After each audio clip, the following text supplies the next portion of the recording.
Hello to all, I'm Gabriele Chiapparini, welcome to Small Photobook Cult. If you like our videos, please like them, leave comments and subscribe to the channel. Also, share this podcast if you can with friends and other people that could be interested on it. Today's book, Italia O Italia, it's a book that I wanted to buy for many years. It's a book that I can consider a kind of symbol of Italian photography and of the Italy itself.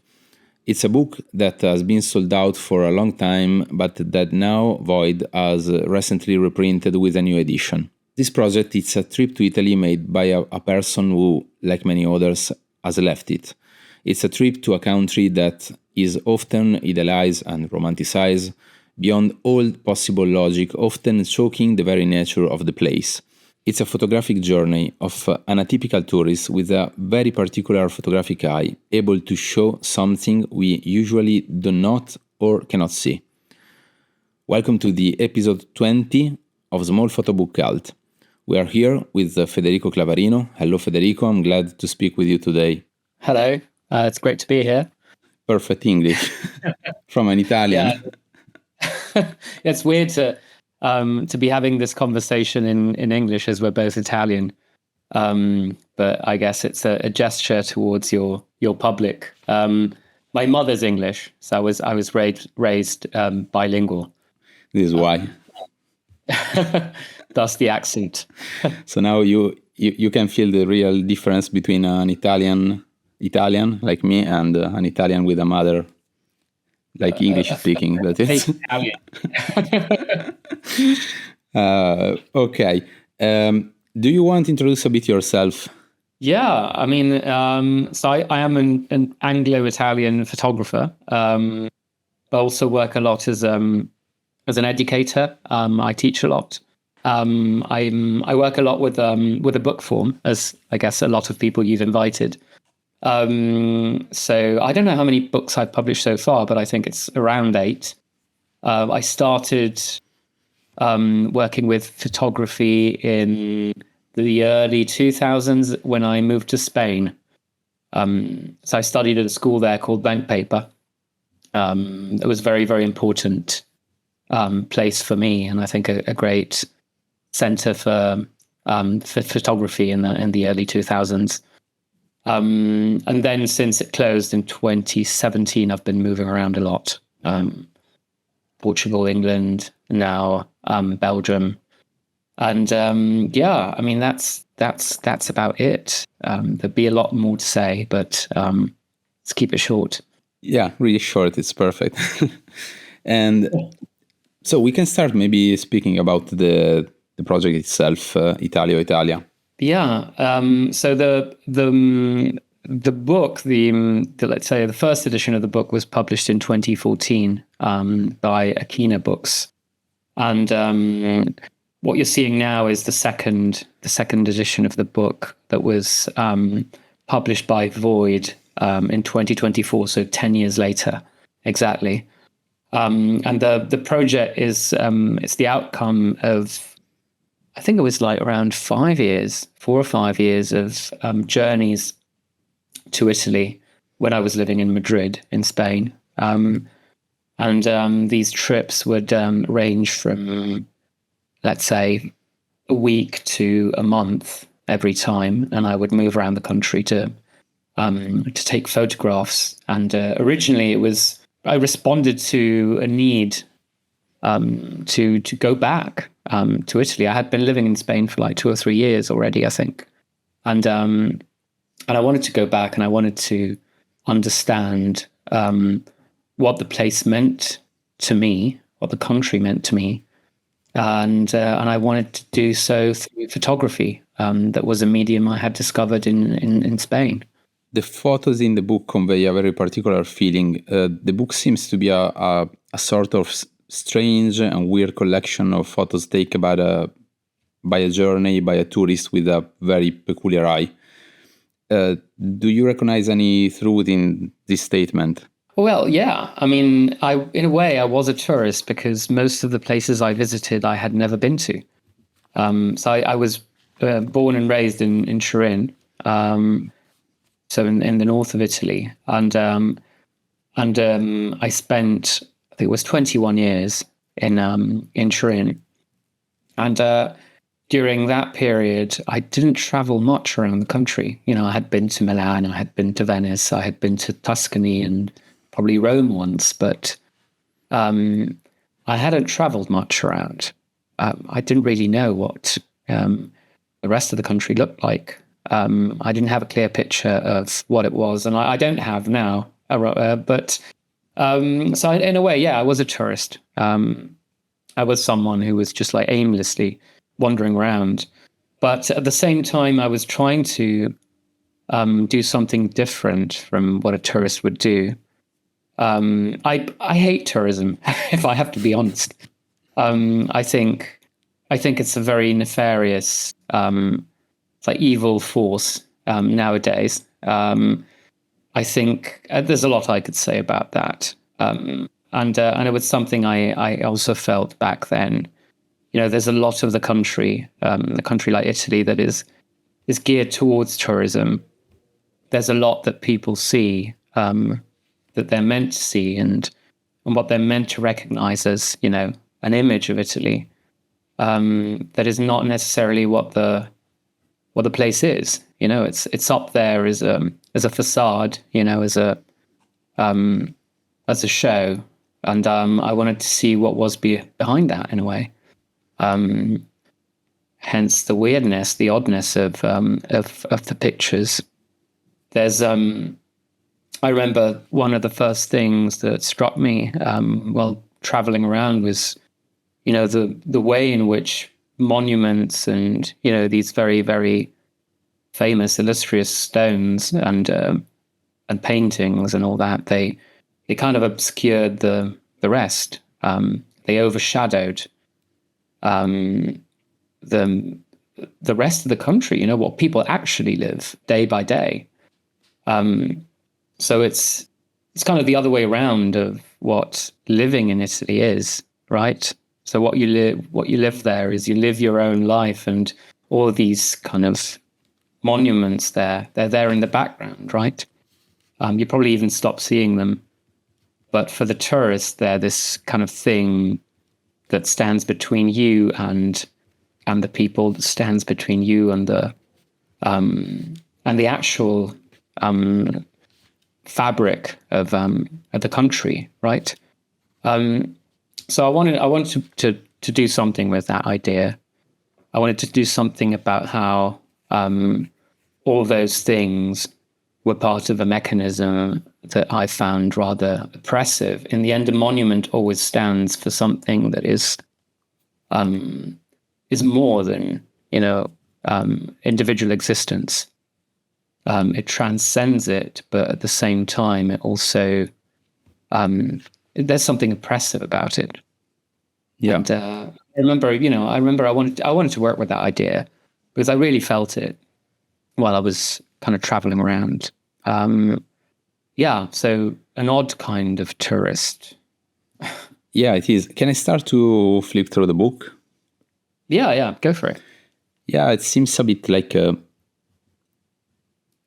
picture seems the behind the scenes pictures, like the a lot of times seems that are the pictures that are behind you when you are watching something that the people normally watch in Italy, like a monument, the Colosseum or something in Florence, and then you turn 180 degrees and you see something else that no one noticed. Yeah, I think there's something there are pictures that work like that in the book. It's just whatever lies behind or around what you're supposed to look at. And then there are other things that hint to the idea that it's like, the cardboard buildings in movie sets, So there are pictures that work a bit like that. The things become, they look fake, they become 2D in a strange way. There's a feeling that they're not. You look at this one, for example, and, you see a screen, you see a hole where a monument should be, and normal looking, probably 70s architecture. So yeah, I mean, that's part of what I was trying to do, trying to look at the country in a different way, play with the idea that it's kind of a play of illusion, and that has to do with photography too, a lot. So you'll see a lot of references to flatness, to shadows, to the flattening of reality, of how things become images. I think there's kind of a lot of images in the photographs in the book that kind of play with that idea, that are like this one, like a bit illusionistic, right? And all of that for me was also very deeply tied to the history of depiction in Italy, and image making, and the invention of perspective, and how that is still something that haunts photography. It's kind of built into the camera, and so you see that there will be a lot of pictures in the book, if you look well, that kind of play with this idea of a flattening, or a kind of a point of view, a perspective, holes in vision. There's windows that are suddenly made opaque. I think there's a lot to discover in that sense once you flip through the book.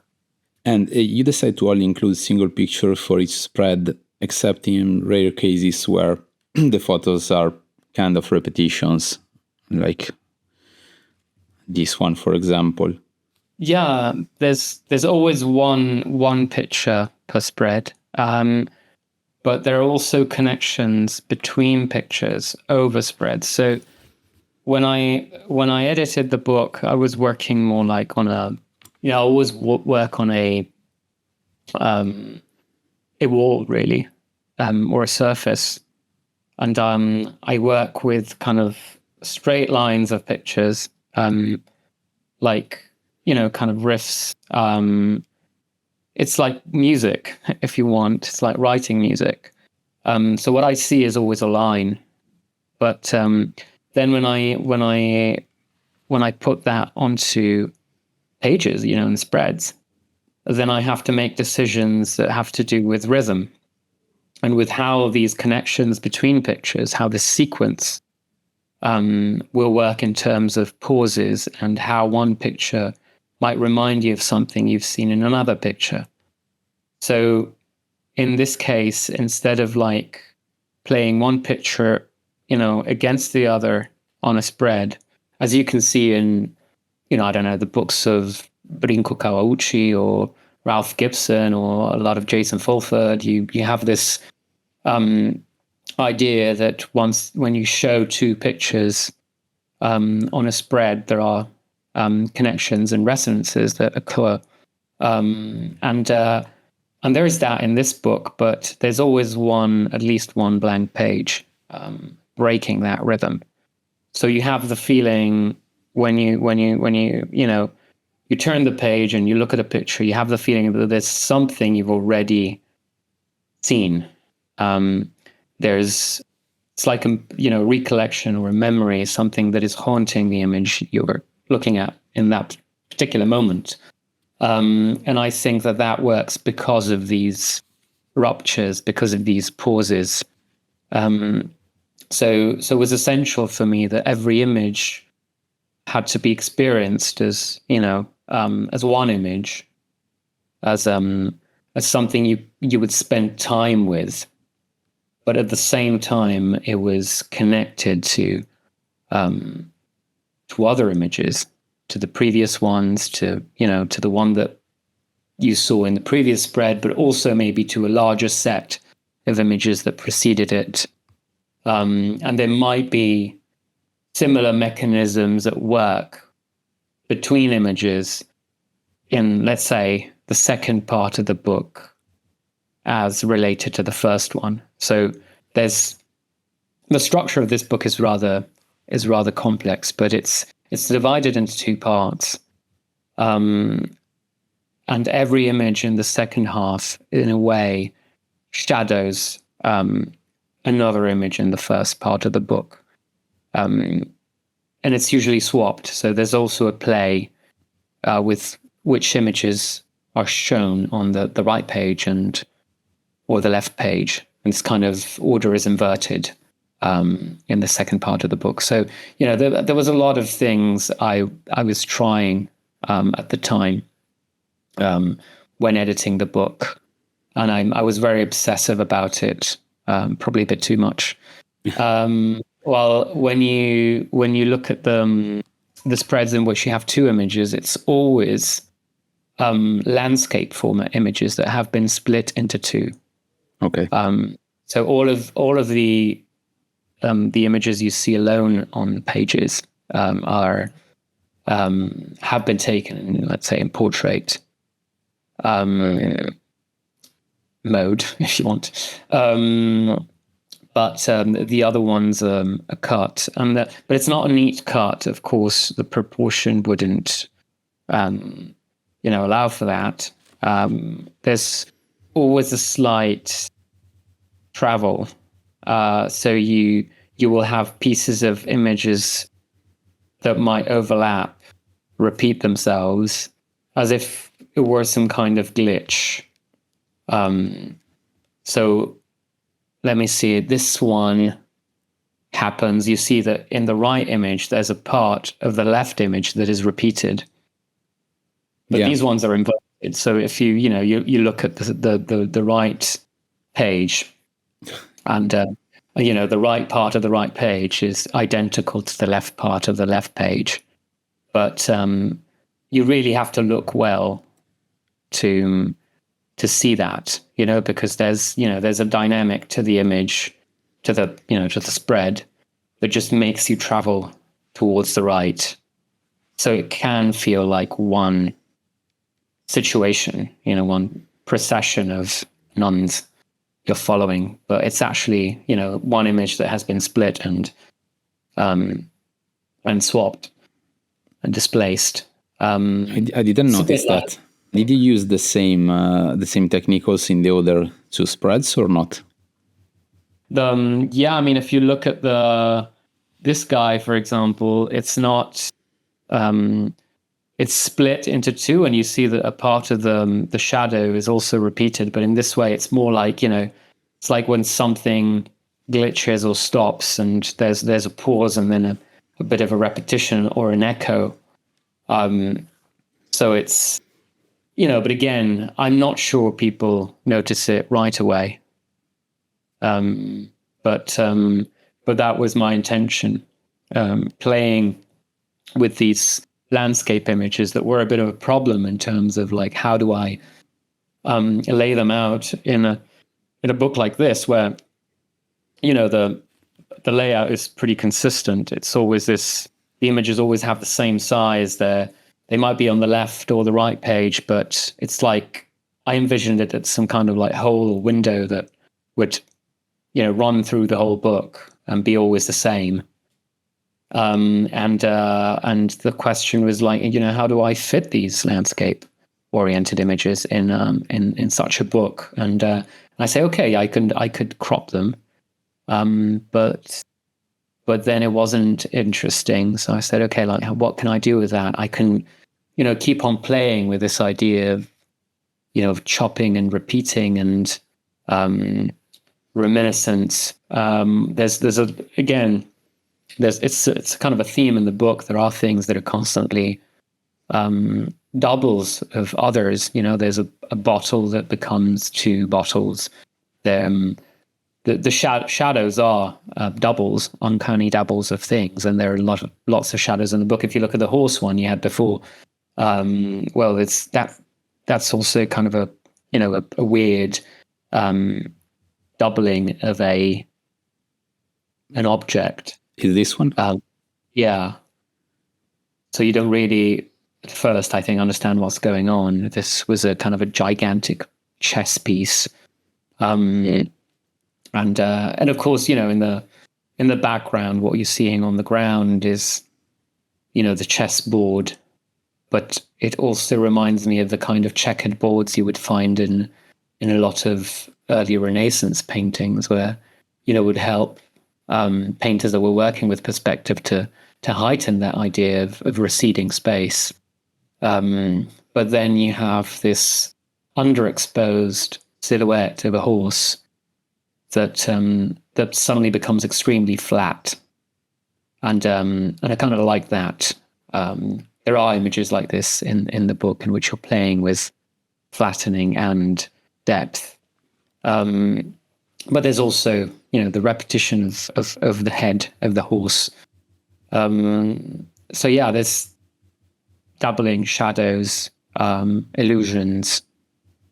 There's still things that obsess me, and you see it here. Like, this guy is becoming two. It's the same picture, but it's been like cropped and laid out as two pictures. Yeah.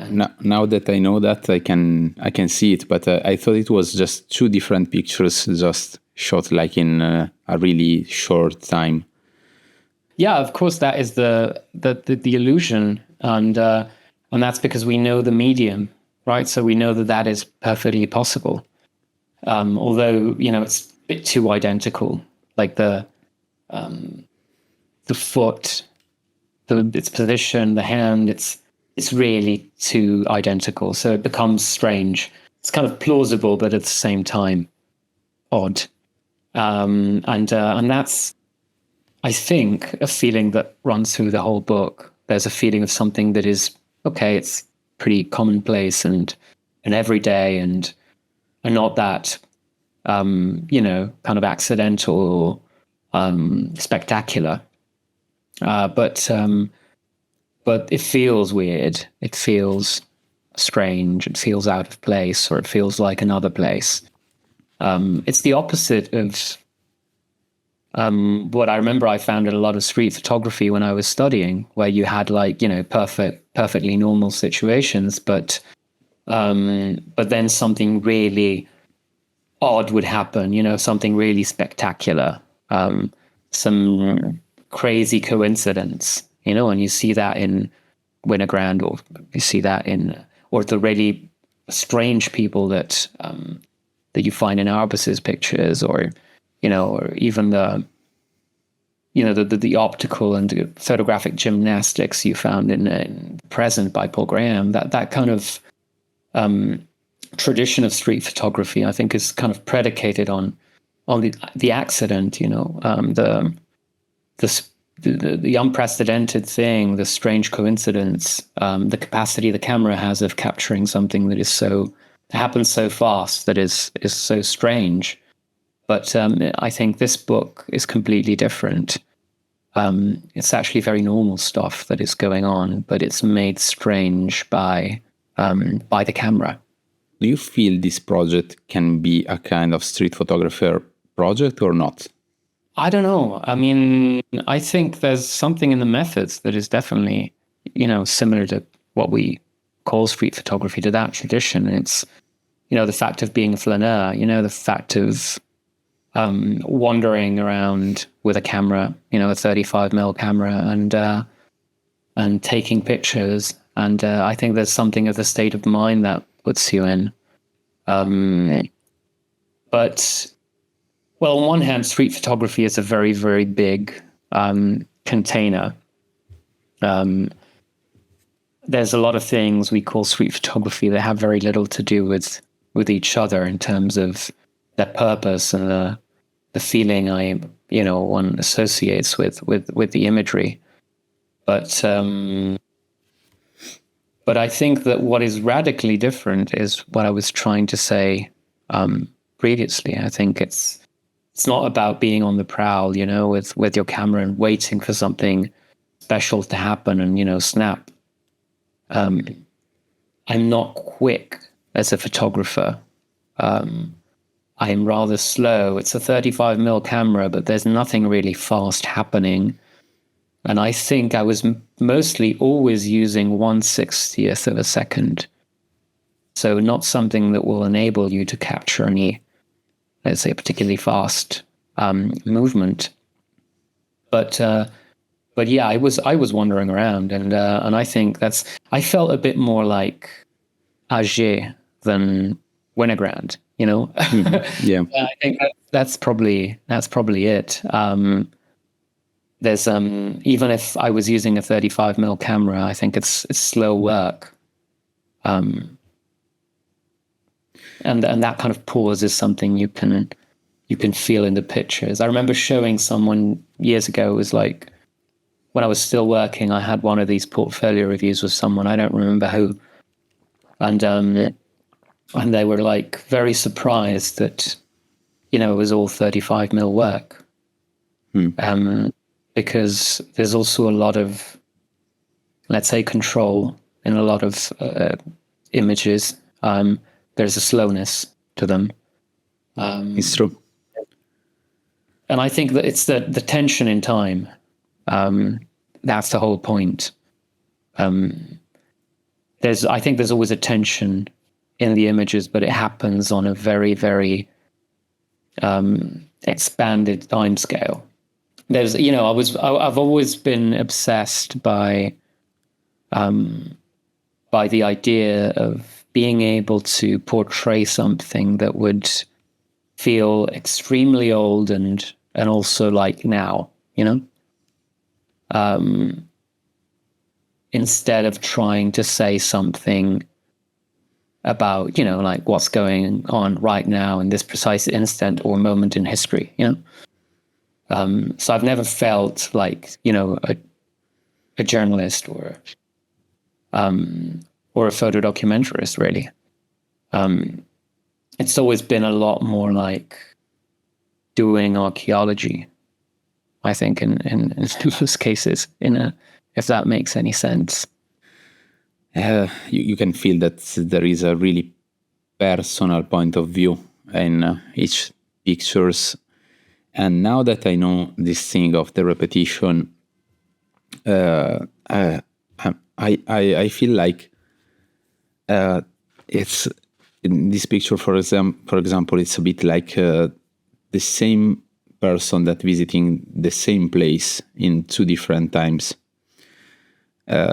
with maybe different perspective of the same place, and it's a bit resonant with the core of the project. Yeah, and I think, you know, this in the whole sequence of the book, you go through this archway just before, and it's like, you know, this kind of really strange archway that seems to be there between something and something else, but you don't really know what's different between these two spaces because it's just like an open street. And of course it's there because it's old. But it feels like some weird portal, you know? It's like you go through it, it's like a Stargate. Yeah.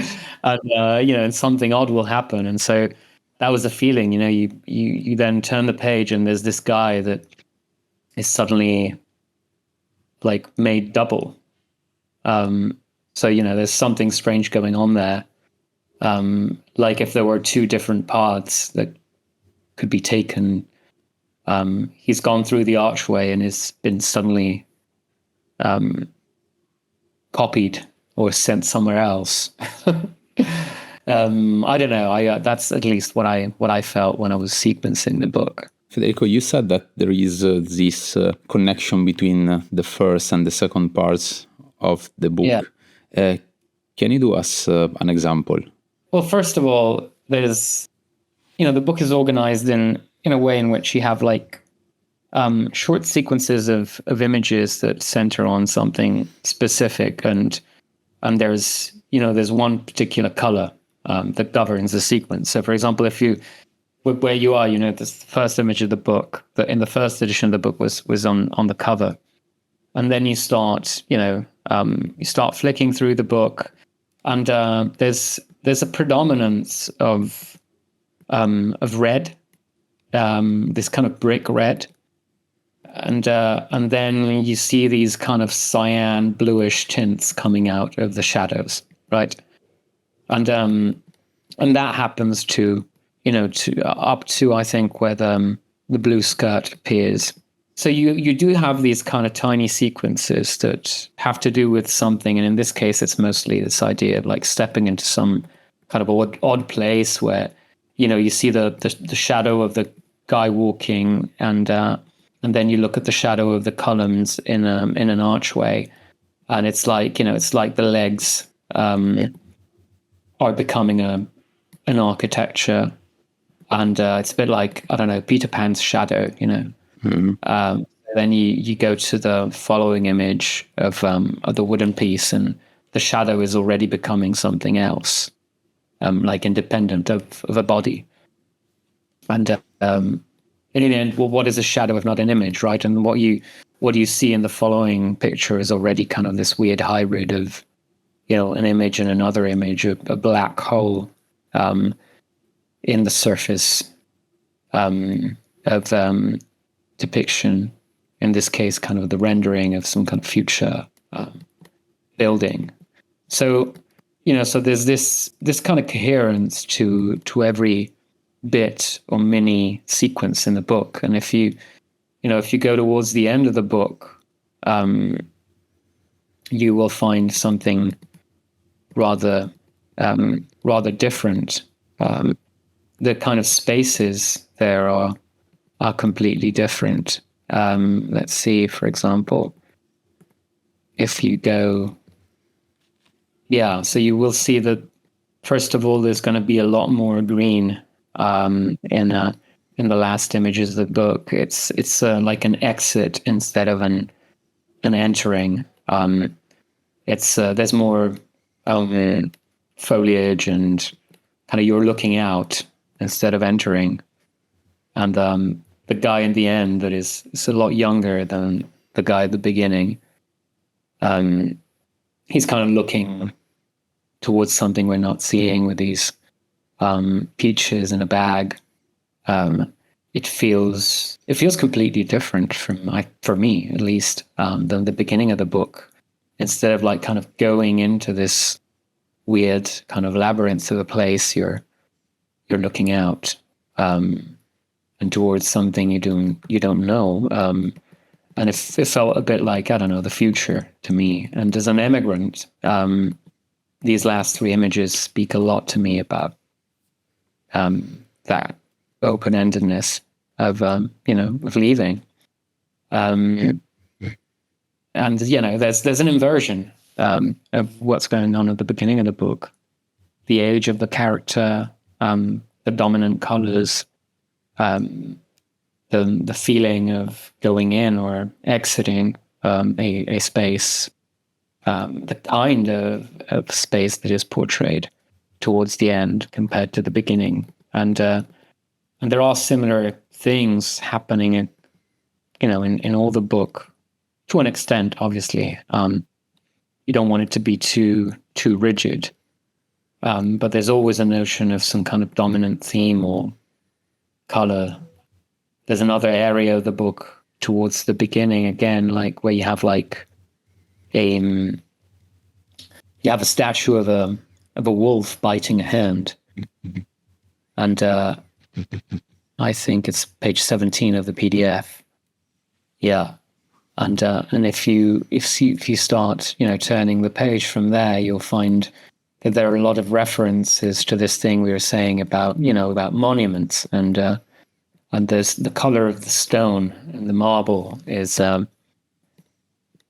there, and it repeats this whole notion of inhabiting ruins, and these kind of like old stones can come back to life, and bite your hand, as in the wolf image. There's a very stark contrast between the wolf, the stone, and the kind of lifeless stone, although it looks very much alive, and the hand, the meat, circulation of blood in it, the liveliness. It's and then you turn the page and you have these arches, these columns. This is actually, I think it's Latina. It's all fascist architecture. So there's again this idea of like using materials and designs that that were inspired in Imperial Rome. You know, as this kind of grotesque reenactment of the imperial past. So there's an idea, you know, of an architecture that will outlive you, you know, as an individual and exceed you. You know, these like very, very tall arches, a lot taller than a person. And then you have like things that people have scribbled on the stone. And it's like stuff like "Picci sei tutto," you know, like with hearts, or stuff about football teams. You know, it's a completely different dimension in time and space. You know, the tiny scribbling, the big arch, the love of today, you know, and, you know, adolescent love, and this idea, you know, of eternal time, history. So there's a lot of these kind of things going on in this particular part of the book. So there are themes in every little section, and there's always something in the second part of the book, in a way mirroring the theme of its counterpart in the first part of the book. But I mean, I don't want to say too much about these things, because I think it might spoil or direct the reading of the book. I don't know. I think like you can keep going for hours probably, and I think it's really fascinating because it's a completely different deep dive in this work. But what I want to ask you or to say is that I can feel in this book a kind of weight of this kind of history and monuments that we have here in Italy. It's a bit oppressive. Like also in this picture, you see the hand of a young girl, probably. Yeah. Be bite from an old statue of a wolf. Yeah. And I think it's something that, as an Italian, I spoke about with some friends, that we in Italy we have this incredible, beautiful old stuff, and we are so much like into that to notice that exists also something else, that it's not this old and beautiful art. Yeah, I think it's tricky, because at the same time, I think, at least I love it. You know, I mean, I love to go to, you know, to archaeological museums, and I love to look at these things, and I think that the landscape is made very, very beautiful by all this kind of layering of history you experience in the country. At the same time, in practical terms, it means that, for example, just think about, I mean, I don't want to get into politics too much here. And no, you can. Like, in terms of spending, if you need, you know, to preserve all of these things, then, you know, all of the ancient and classical and Renaissance art, then how much can you spend in contemporary art? You know, it's difficult, and if you have all these spaces to maintain and to manage, then it's also difficult to invent other spaces, and that's also probably why a lot of the initiatives that are more kind of well known in terms of contemporary art and kind of space and museums are private. In Italy, I think I'm thinking of, I don't know, like Fondazione Prada or Fondazione Pirelli, all those things, you know, and it's strange. It's strange, I think, and it's a difficult country to live in if you're young. Also, there's also this thing, you know. I think you know, our parents' generation lived through something, you know, and that had to do with you know, job security, and now they have their pensions, and you know, and all that. It's also a very aging country. I think it's like the second oldest population in the world. But the feeling is that there's kind of very, very little room for youth, for novelty. You need to leave. At least that was what it was like for me, in order to find something different. And of course, there's, people and young people carve their own spaces and do their own thing and invent new stuff anyway and everywhere. But this, at least it was my feeling back then. It was that there was something paralyzing, and that it had to do with this. It had to do with the worship of the old in general.